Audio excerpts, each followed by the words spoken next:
Serego Alighieri Possessioni Rosso. You know what? You've never experienced a wine like this. A wine from Valpolicella that have some relatives in Tuscany.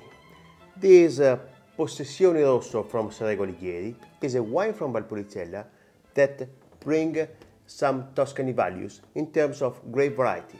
84% Corvina and Serego Alighieri Caron, 60% Sangiovese in Valpolicella, creating an amazing wine.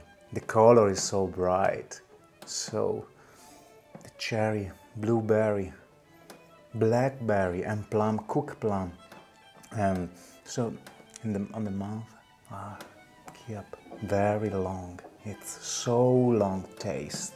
Great friend with food, of course, with a nice risotto with porcini or roast meat as a second course. Definitely enjoyable.